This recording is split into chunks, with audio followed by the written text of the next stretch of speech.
সুমুখে। সুপ্রিয় দর্শক, আজ আমাদের মাঝে উপস্থিত রয়েছেন ফিজিওথেরাপিস্ট ও rehabilitation specialist doctor Hasan Tareq. শুভ সকাল, কেমন আছেন? জি আছি আলহামদুলিল্লাহ, আপনি কেমন আছেন? ভালো আছি, ধন্যবাদ আপনাকে। শুরুতেই জানতে চাই যে এই পেশায় আসার পেছনের গল্পটা। আমার বেড়ে ওঠা হচ্ছে গ্রামে একটা প্রাইমারি স্কুল থেকে, তারপর একটা মাধ্যমিক উচ্চ বিদ্যালয়। পরবর্তীতে আমি যখন কলেজ লাইফে সায়েন্স বিজ্ঞানী অনুষদে পড়াশোনা করে থাকি, তখন দেখা গিয়েছে যে আমাদের মেডিকেল সায়েন্সে পড়ার একটা ইচ্ছা থাকে। তো মেডিকেল সায়েন্সে পড়ার এবং হচ্ছে গিয়ে আমি কোনো কারণে একটু ড্রপ আউট হয়ে যাই পড়াশোনায়, তো আমার মেডিকেলে চান্স হয় না। পরবর্তী চিন্তা করি যে আসলে রিহ্যাবিলিটেশন পেশাজীবী এবং হচ্ছে মেডিকেল রিলেটেড সাবজেক্টগুলো কী রয়েছে। পরবর্তীতে আমি ফিজিওথেরাপি চয়েস করি, যে ফিজিওথেরাপি একটি অত্যাধুনিক এবং আধুনিক চিকিৎসা বিজ্ঞানের একটি অংশ, সেক্ষেত্রে ফিজিওথেরাপিকে চয়েস করে ভর্তি হই। বাহ, জানতে চাই ফিজিওথেরাপি কি আসলে? আসলে ফিজিওথেরাপি কি আমাদের কমিউনিটিতে, বাংলাদেশের প্রেক্ষাপটে ফিজিওথেরাপি অনেকেই অজানা। আসলে ফিজিওথেরাপিটা কি, আমাদের গ্রামে আমি যখন চলাফেরা করি তখন অনেকেই জিজ্ঞেস করে যে আসলে তুমি যে সাবজেক্টে পড়তেছো এটা আসলে কি। ফিজিওথেরাপি এমন একটি চিকিৎসা বিজ্ঞান যেখানে assessment, diagnosis, treatment according to World Health Organization এবং লাস্ট যে বাংলাদেশ রিহ্যাবিলিটেশন কাউন্সিল আইন 2018 হয়েছে, সেটার ইমপ্লিমেন্ট হয়েছে মাননীয় প্রধানমন্ত্রীর মাধ্যমে। 13 তারিখে এটার রেজিস্ট্রেশন প্রক্রিয়া চালু হয়েছে। এটা একটা এখানে অ্যাসেসমেন্ট, ডায়াগনোসিস, ট্রিটমেন্ট এবং রিহ্যাবিলিটেশন প্রসেসের মাধ্যমে ফিজিওথেরাপি একটা অসুস্থ এবং অক্ষম এবং ডিসএবিলিটিতে পরিপূর্ণ হওয়া রোগীকে সুস্থর দিকে নিয়ে আসাটাই একটা ফিজিওথেরাপি চিকিৎসা। কোন কোন রোগে এই চিকিৎসা দেওয়া হয়? সাধারণত আমাদের জন্ম থেকে শুরু করে মৃত্যুর আগ পর্যন্ত প্রত্যেকটা ক্ষেত্রেই ফিজিওথেরাপির কিন্তু গুরুত্বপূর্ণ ভূমিকা রয়েছে এবং এভিডেন্স বেস এবং রিসার্চ বেস। পৃথিবীতে আপনি যেমন আমি আছি ফিজিওথেরাপিস্ট, আমার কিন্তু একটা রেজাল্ট রয়েছে ঢাকা বিশ্ববিদ্যালয়ে, আমি প্রফ পরীক্ষা দিয়েছি, প্রত্যেকটার একটু কি আছে, ডকুমেন্টস আছে বা ডাটা আছে। তো আমরা যে evidence base and research base যে ট্রিটমেন্টগুলো প্রোভাইড করে থাকি, তো ফিজিওথেরাপিরও তেমন প্রত্যেকটা রোগের ক্ষেত্রে, যেমন গাইনোকোলজিক্যাল থেকে শুরু করে পেডিয়াট্রিক্স, অর্থোপেডিক্স, নিউরোলজি এবং হচ্ছে গিয়ে আপনার স্পোর্টসের ক্ষেত্রে এবং মৃত্যুর আগে যে বয়স্ক যে আপনাদের পেশেন্টগুলো পাচ্ছি, জেরিট্রিক যে পেশেন্টগুলো, তাদের ক্ষেত্রে ফিজিওথেরাপির একটি গুরুত্বপূর্ণ ভূমিকা রয়েছে। আচ্ছা, কোন সময় বুঝবেন একজন রোগী যে ফিজিওথেরাপিস্টের কাছে তার যাওয়া উচিত? আসলে আমাদের মানে হেলথ সিস্টেমে আমরা যে একটু ট্রিটমেন্ট প্রোটোকলে একটু ল্যাকিং রয়েছে, যেগুলো হচ্ছে আমাদের আইসিএফ মানে international classification of functioning, World Health Organization যে ট্রিটমেন্ট অ্যাপ্লাই করে, যে প্রসিডিউরগুলো অ্যাপ্লাই করে থাকে, সেক্ষেত্রে হচ্ছে আমাদের মাল্টিডিসিপ্লিনারি অ্যাপ্রোচে ট্রিটমেন্ট করতে হয়। মাল্টিডিসিপ্লিনারি এখানে ফিজিশিয়ান থাকবে, নার্স থাকবে, অর্থোপেডিক্স থাকবে, সেখানে ফিজিওথেরাপিস্ট থাকবে, অকুপেশনাল থেরাপিস্ট থাকবে, আদার রিহ্যাবিলিটেশন পেশাজীবী থাকবে। সেখানে ফিজিওথেরাপিস্ট তার ট্রিটমেন্ট মানে তার গুরুত্বপূর্ণ একটা ভূমিকা পালন করবে। সেক্ষেত্রে ফিজিওথেরাপিস্ট তার রাইটসগুলো অ্যাপ্লাই করার চেষ্টা করবেন। আচ্ছা, যদি বলি গ্রামীণ যে স্বাস্থ্য ব্যবস্থা, সেখানে ফিজিওথেরাপি কি ভূমিকা রাখছে? গ্রামীণ স্বাস্থ্য ব্যবস্থায় আসলে আমাদের অনেক বড় একটা কমিউনিটি বেসড রিহ্যাবিলিটেশন প্রোগ্রাম হিসেবে আমরা কাজ করার, গভর্নমেন্টের একটু কাজ করার ল্যাকিংস রয়েছে। আমরা প্রাইমারিভাবে আমাদের সিআরপি রয়েছে, centre for the rehabilitation paralysed, তারা হচ্ছে কমিউনিটি বেসড রিহ্যাবিলিটেশন গ্রামীণ স্বাস্থ্যসেবায় ফিজিওথেরাপি দিচ্ছে। আমাদের বাংলাদেশ ফিজিওথেরাপি অ্যাসোসিয়েশন, আমরা আমাদের যে রুরাল এরিয়ায়, বিশেষ করে আমি ধামরাইয়ে হাসান ফিজিওথেরাপি সেন্টার, একটা রুরাল এরিয়ায়, সেখানে বয়স্ক এবং হচ্ছে প্রতিবন্ধী এবং নিউরোলজিক্যাল বা গাইনোকোলজিক্যাল কন্ডিশনে আমরা ফিজিওথেরাপি গ্রামীণ স্বাস্থ্য ব্যবস্থায় দিয়ে থাকতেছি। ফিজিওথেরাপির চিকিৎসা পদ্ধতিটা কেমন? ফিজিওথেরাপি একটি অত্যাধুনিক চিকিৎসা পদ্ধতি, সেটা একটি সহজভাবে যদি আমি বলি, ফিজিওথেরাপি মানে হচ্ছে ফিজিক্যাল, থেরাপি মানে চিকিৎসা। আমরা ঔষধ যে খাচ্ছি সেটি হচ্ছে ফার্মাকোথেরাপি। জনগণকে বোঝানোর জন্য ফার্মাকোথেরাপি মানে মেডিসিন, ঔষধ, আর ফিজিওথেরাপি মানে ফিজিক্যাল, এক্সারসাইজের মাধ্যমে, হিডিং মডালিটিসের মাধ্যমে, মডার্ন ইকুইপমেন্টের মাধ্যমে একজন পেশেন্টকে তার কোমর ব্যথার, ধরেন উদাহরণ হিসেবে যদি একটা কোমর ব্যথা পিএলআইডি রোগী হয়, তখন কিন্তু তার অফিসে জব করতে বা তার কিন্তু ইম্পেয়ারমেন্ট আসে বা প্রতিবন্ধকতার দিকে আসে, সে বিছানায় শুয়ে থাকে। তো সেই পেশেন্টকে আমরা উইদাউট মেডিসিনে, উইদাউট অপারেশনে কিছু এক্সারসাইজ এবং ম্যানুয়াল থেরাপির মাধ্যমে এবং গবেষণা এভিডেন্স বেসের মাধ্যমে একজন রোগীকে সুস্থ করে তার নর্মাল ফাংশনে অ্যাডাপ্টেশন করাটাই হচ্ছে ফিজিওথেরাপি। আচ্ছা, ফিজিওথেরাপির কোনো পার্শ্ব প্রতিক্রিয়া রয়েছে? আসলে ফিজিওথেরাপি এখানে অবশ্যই যেহেতু আমরা ফিজিক্যালি এক্সারসাইজ করতেছি, আমরা বাস্তবেই বুঝতেছি এখানে পার্শ্ব প্রতিক্রিয়া নেই। আমরা যে ইকুইপমেন্টগুলো ব্যবহার করতেছি অবশ্যই এটি গবেষণালব্ধ, তার কোনো ধরনের সাইন্টিফিক নেই। আচ্ছা, শহরের মানুষের যদিও ফিজিওথেরাপি নিয়ে টুকটাক ধারণা রয়েছে, গ্রামীণ জীবনে যারা আছেন বা যারা গ্রামীণ মানুষের কথা যদি বলি, তাদের কাছে ফিজিওথেরাপির ধারণাটা এখন কি পর্যায়ে রয়েছে? গ্রামীণ মানুষের আসলে এখন তো আমরা মানে এআই এর যুগে বা আমরা চ্যাটজিপিটি জেমিনির যুগে আমাদের ব্যাপকটা চেঞ্জ হয়েছে। তো সেক্ষেত্রে গ্রামীণ অনেক ল্যাকিংস রয়েছে, ফিজিওথেরাপি অনেকে জানেন না। আমরা চেষ্টা করতেছি তাদেরকে বিভিন্ন, আপনাদের যেমন প্রোগ্রাম আজকে আমি অ্যাজ এ ফিজিওথেরাপি হিসেবে আসছি, আমাদের জনগণ যাতে সঠিক ফিজিওথেরাপি চিকিৎসাটা পায়। ফিজিওথেরাপি এমন একটি গবেষণালব্ধ চিকিৎসা যেখানে একজন ফিজিওথেরাপিস্ট একটা রোগীকে চমৎকার ওয়েতে খুব গুরুত্বপূর্ণভাবে উইদাউট মেডিসিনে এবং উইদাউট ক্লিনিক্যাল অ্যান্ড রিজনিং টেস্টে, প্যাথোলজিক্যাল টেস্টে ফিজিওথেরাপিস্ট তার ভূমিকা রেখে একটা রোগীকে ভালো করা দায়বদ্ধতা হিসেবে কাজ করতেছে। আচ্ছা, আপনি এখন কোথায় কর্তব্যরত রয়েছে? আমি কর্তব্য রয়েছে আমার নিজস্ব একটা প্রতিষ্ঠান হাসান ফিজিওথেরাপি সেন্টার, ইসলামপুর, ধামরাই, ঢাকা, এবং প্রোগ্রাম কোঅর্ডিনেটর এবং কনসালটেন্ট ফিজিওথেরাপি হিসাবে আছি autism care foundation special school, Banasree, Dhaka. আচ্ছা, ফিজিওথেরাপি নিয়ে যে শিক্ষা ব্যবস্থা সেটি এখন কোন পর্যায়ে রয়েছে? আসলে এটা একটি সবচেয়ে বড় একটি কোশ্চেন। আমাদের ফিজিওথেরাপি চিকিৎসা ব্যবস্থা আমাদের 1960 সালে ঢাকা মেডিকেল কলেজে আবুল হোসেন স্যারের মাধ্যমে ফিজিওথেরাপি কোর্সটি চালু ছিল পাকিস্তান পূর্বে। পরবর্তীতে যুদ্ধাহত মুক্তিযোদ্ধার আরজে গাছ স্যারের মাধ্যমে শহীদ সোহরাওয়ার্দী মেডিকেল কলেজে এই কোর্সটি চালু হয়। এখন হচ্ছে নিটোর, যেটা national institute of traumatology orthopaedic rehabilitation হসপিটালে, এটি 5 বছর মেয়াদী একটি প্রফেশনাল কোর্স। এমবিবিএস এবং বিডিএস এর ন্যায় ঢাকা বিশ্ববিদ্যালয় স্বাস্থ্য বিজ্ঞান অনুষদের আন্ডারে এই কোর্সটি পরিচালিত হচ্ছে।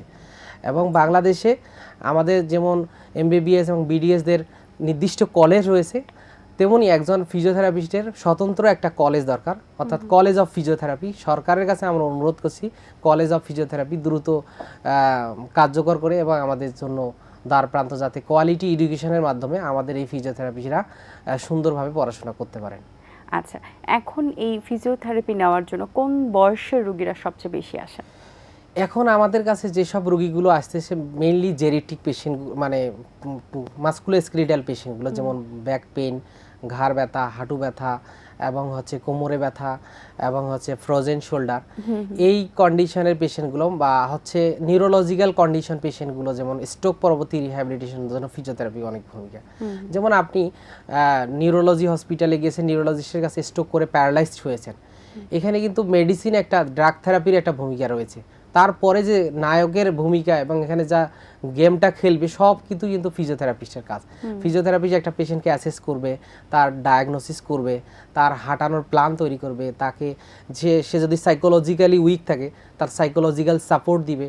এবং নর্মালি একটা পেশেন্টকে, যেটা আমরা হতাশায় ভুগতাম, আমার নিজের ফ্যামিলিতেই আমার এক আন্টি ছিল স্ট্রোক করে প্যারালাইসিস হয়েছে। তো গ্রামের এই যে অপচিকিৎসাগুলো ফকিরের কাছে বা হচ্ছে গিয়ে তারাও ঝাড়ফুঁক করতো, কিন্তু তখন তো মডার্ন সায়েন্সটা তেমন ডেভেলপ হয়নি। এটা কিন্তু আসলে ফিজিওথেরাপিস্টের মাধ্যমে একজন স্ট্রোক করে প্যারালাইসিস হয়ে সুস্থ হওয়ার মানে আমরা ফিজিওথেরাপি দিয়ে তাকে পুনর্বাসিত করা সম্ভব আসলে। আচ্ছা, কোন বয়সে এই ধরনের প্রবলেম হতে পারে, যেমন ঘাড় ব্যথা বা পিঠ ব্যথা? এটা আসলে বিভিন্ন বয়সেই হতে পারে, কারণ হচ্ছে আমরা দেখা গিয়েছে যে এখন আমরা ইয়াং বয়সের ছেলেমেয়েরা, কর্পোরেট সেক্টর যারা জব করেন বা দীর্ঘক্ষণ যাদের বসে থাকতে হয়, তাদের ক্ষেত্রেও কিন্তু বয়সেরটা ম্যাটার করছে না, যে হয়তো বা বয়স হলেই শুধুমাত্র ব্যথা করবে এরকম কিছু না। জি, যারা কর্পোরেট জব করে, দেখেন আপনি ধরুন লং টাইম বসে আছেন, আপনার কিন্তু স্পাইনে বা কোমরে একটা চাপ পড়তেছে, বা এইখানে যে আমাদের কোমরে যে ইন্টারভার্টিব্রাল ডিস্ক রয়েছে বা মেরুদণ্ড রয়েছে, মেরুদণ্ডের ভিতরে এই ডিস্কের ভিতরে নার্ভ রুট কম্প্রেশন হচ্ছে। তো আপনি যখন অকুপেশনাল স্টেজে থাকতেছেন, আপনি একটার পর একটা কাজ করতেছেন, তখন কিন্তু আপনার ব্রেনে ডোপামিন রিলিজ হচ্ছে না, ভালো লাগার যখন হরমোন রিলিজ হবে না, তখন কিন্তু আপনার এখানে পেইন ক্রিয়েট হচ্ছে। পেইন ক্রিয়েট হওয়ার কারণে তখন ব্যথা করতেছে, আপনার ডিসকমফোর্ট ফিল হতেছে। তো যারা কর্পোরেট জব করে, অফিসিয়াল ডেস্কে বসে থাকে, তাদের জন্য উইদাউট মেডিসিনে ভালো একটা গবেষণালব্ধ এবং ডাটা বেস ট্রিটমেন্ট হচ্ছে ফিজিওথেরাপি। আচ্ছা, অনেকে আছেন যারা ফিজিওথেরাপির যে প্যাটার্নটা, যেভাবে ফিজিওথেরাপি দেওয়া হয়, যেমন কারো পায়ে রয়েছে, তাহলে সে পায়ের যেভাবে ম্যাসাজটা করে বা যে থেরাপিটা তারা দেন, সেটা বাসায় বসে অনেকে নিতে চান বা বাসায় বসে নিজেই করতে চান, বা কোনো কারো। আসলে আপনাকে একটা বিষয় এখানে কারেকশন করি, ফিজিওথেরাপি কিন্তু মাসাজ না, ফিজিওথেরাপিউটিক একটা ইন্টারভেনশন, সেখানে একটা থেরাপিউটিক ডোজেজ আছে, এক্সারসাইজ প্রেসক্রিপশনের মাধ্যমে আমরা এটাকে বলি ম্যানুয়াল ফিজিওথেরাপি। ম্যানুয়াল ফিজিওথেরাপিটা কি, আপনি ধরেন কোমর ব্যথা হয়েছে, একজন ফিজিওথেরাপিস্ট আপনাকে দেখিয়ে দিবেন যে কিভাবে আপনি বাসায় গিয়ে এক্সারসাইজ করবেন। Not only message but also physiotherapy is a manual physiotherapy. Manually ওইটা মাসেলটাকে রিলিজ করে কিছু টেকনিক আছে আমাদের, ডিটিএফএম বলেন, মায়োফেশিয়াল রিলিজ বলেন, এবং ইলেকট্রোলজিক্যাল এজেন্টের মাধ্যমে, এবং সে বাসায় কিভাবে করবে একজন ফিজিওথেরাপিস্ট প্রপার অ্যাসেসমেন্টের মাধ্যমে হোম অ্যাডভাইসে এটা বলে দিবেন। আচ্ছা, এই ক্ষেত্রে আরও কোনো বিষয় রয়েছে যে বিষয়গুলো হয়তো অনেকে জানার অভাবে তারা জানার ভুলে হয়তো বা ভুলভাবে তারা সেটা ট্রিটমেন্ট করে থাকেন? এটা অবশ্যই আমাদের গ্রামীণ স্বাস্থ্যসেবায় আমাদের যারা ফিজিশিয়ান কমিউনিটি রয়েছে, তারা ফিজিওথেরাপিস্টের কাছে রোগী রেফার করতেছেন কিন্তু তুলনামূলকভাবে কম। আপনি জানেন আমাদের দেশে সত্যিকার অর্থে অনেক রোগী কিন্তু দেশের বাইরে যাচ্ছে, এবং আমরা সঠিক ট্রিটমেন্ট না করার কারণে মানুষ কিন্তু প্রতিবন্ধকতা এবং বিছানায় পড়ে ঘা হয়ে মারা যাচ্ছে। তো আমাদের গ্রামীণ যে মানুষগুলো রয়েছে, অ্যাজ এ ফিজিওথেরাপিস্ট হিসাবে আমি মনে করি তাদের মাল্টিডিসিপ্লিনারি অ্যাপ্রোচে রেফার করে দেওয়া উচিত একজন ফিজিওথেরাপিস্টের কাছে, যাতে এইসব মানুষ উইদাউট মেডিসিনে সুলভ মূল্যে, এবং একটি কথা এখানে বলে রাখি, আমাদের গভর্নমেন্টেরও উচিত যে আমরা গভর্নমেন্টের যে হাসপাতালগুলো রয়েছে সেই গ্রামীণ স্বাস্থ্যসেবা নিশ্চিত করার জন্য আপনি যে কথাটা বলেছেন আমাকে, সেক্ষেত্রে উপজেলা পর্যায়ে একজন ফিজিওথেরাপিস্টের পোস্ট ক্রিয়েট করা উচিত। ফিজিওথেরাপিস্ট আমাদের গ্রামীণ স্বাস্থ্যসেবা, যেহেতু আমরা টেকনোলজি বেস, পৃথিবী অনেক উন্নত হয়েছে, আমরা সাস্টেনেবল ডেভেলপমেন্টাল গোলের দিকে যাচ্ছি, উন্নয়নশীল দেশের সব কিছু স্বাস্থ্য উন্নয়নের ক্ষেত্রে আমাদের ফিজিওথেরাপিস্টের একটি গুরুত্বপূর্ণ ভূমিকা রয়েছে। আচ্ছা, একজন দক্ষ ফিজিওথেরাপিস্টের কি কি গুণাবলী থাকা প্রয়োজন? একজন দক্ষ ফিজিওথেরাপিস্ট আপনাকে কখনো মেডিসিন অ্যাপ্লাই করবে না, যেটা আমাদের কনফ্লিক্ট তৈরি করে। আমরা প্রথমে একটা পেশেন্ট আসার সাথে সাথে অ্যাসেসমেন্ট করব, ফার্স্ট প্র্যাকটিশনার হিসাবে অ্যাসেস করার পরে তারপরে আমরা ট্রিটমেন্ট প্রোটোকল রেডি করব। ট্রিটমেন্ট প্রোটোকল রেডি করার পরে তাকে আমরা প্রপার অ্যাসেসমেন্টের মাধ্যমে তার কি কি প্রবলেম রয়েছে এটা ফাইন্ড আউট করে আমরা treatment international classification of functioning মেথডে, বায়োসাইকোসোশ্যাল মেথডে আমরা ট্রিটমেন্ট প্ল্যান রেডি করে ট্রিটমেন্ট দেবো ইনশাআল্লাহ। থেরাপি করতে গেলে খরচ কেমন হয়? এটা আসলে ফিজিওথেরাপি চিকিৎসাটা খুবই সুলভ মূল্যে গ্রামীণ স্বাস্থ্য ব্যবস্থায় পাওয়া যাচ্ছে, এবং শহরের কিছু কিছু জায়গায় একটু এক্সপেন্সিভ রয়েছে।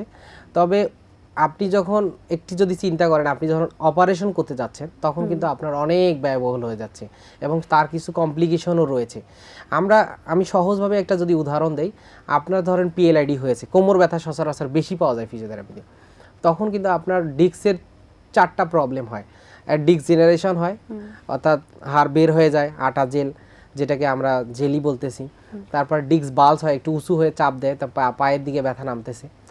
তো আমাদের এবং ডিস্ক সিকুয়েস্টেশন এবং নার্ভ রুট কম্প্রেশন, এই যে পেইনের ক্ষেত্রে যে কন্ডিশনগুলো বললাম, কিছু কিছু ক্ষেত্রে কিন্তু আপনার অবশ্যই সার্জারি লাগবে, বা কিছু কিছু অংশে বা আরও যে 3টা পয়েন্ট আছে টাইপসগুলো, সেগুলোতে উইদাউট মেডিসিন অর্থাৎ কনজারভেটিভ ট্রিটমেন্ট প্লাস ফিজিওথেরাপি আপনার অ্যাসেসমেন্টের মাধ্যমে দ্রুত রিকভার করা সম্ভব। সেক্ষেত্রে আমাদের দেশের যে চিকিৎসা ব্যবস্থা, আপনি যখন সার্জারি করতে যাবেন অনেক টাকা দরকার। তো আমরা তো উন্নয়নশীল দেশ, সেক্ষেত্রে আমাদের আপনি যদি ফিজিওথেরাপি সরকারি যে টার্সিয়ারি লেভেল হাসপাতালগুলো এবং সিআরপি সহ প্রাইভেট যে হসপিটালগুলোতে আপনি একটা কম মূল্যের সেশনে ফিজিওথেরাপি নিয়ে সুস্থ হয়ে থাকতে পারবেন। অনেক ধন্যবাদ আপনাকে, বেশ গুরুত্বপূর্ণ কিছু তথ্য জানতে পারলাম। আশা করছি দর্শকরা বুঝতে পারবেন অনেক কিছু। শুভকামনা রইল আপনার জন্য, ভালো থাকবেন। আমাকে এটিএন বাংলায় আনার জন্য, গ্রামীণ স্বাস্থ্যসেবায় এবং ফিজিওথেরাপি একটি টার্সিয়ারি লেভেল চিকিৎসা, এটি মানুষের দোরগোড়ায় পৌঁছতে, তথ্যটা সঠিকভাবে দেওয়ার জন্য, এবং ফিজিওথেরাপি যে সঠিক ওয়েতে কাজ করতেছে মানুষের জন্য, যেটি বিশেষ করে প্রতিবন্ধী সহ যারা হতাশায় ভুগতেছে যে কোথায় গেলে থেরাপি নিবে, তার একটি সমকক্ষ ধারণায় আজকে এটিএন বাংলায় প্রকাশিত হয়েছে আমার মাধ্যমে। আপনাদের সকলকে অসংখ্য ধন্যবাদ। আসসালামু আলাইকুম। দর্শক, আশা করছি আজকের আয়োজন ভালো লেগেছে। আজ এ পর্যন্তই, দেখা হবে আগামী পর্বে নতুন কোনো অতিথির সঙ্গে। সেই পর্যন্ত ভালো থাকবেন, সুস্থ থাকবেন, এটিএন বাংলার সাথেই থাকবেন। সকলকে আল্লাহ হাফেজ। দিন আসে দিন যায়, সময়টা চলে যায়, তবু আছি এই বেশ ভালো। জীবনটা রঙময়, যেভাবেই হওয়া চাই, নয় কবু সাদা কালো। এই আশাতে স্বপ্ন ভাসে, সুখ হাসে চোখে মুখে, চায়ের চুমুকে, চায়ের চুমুকে।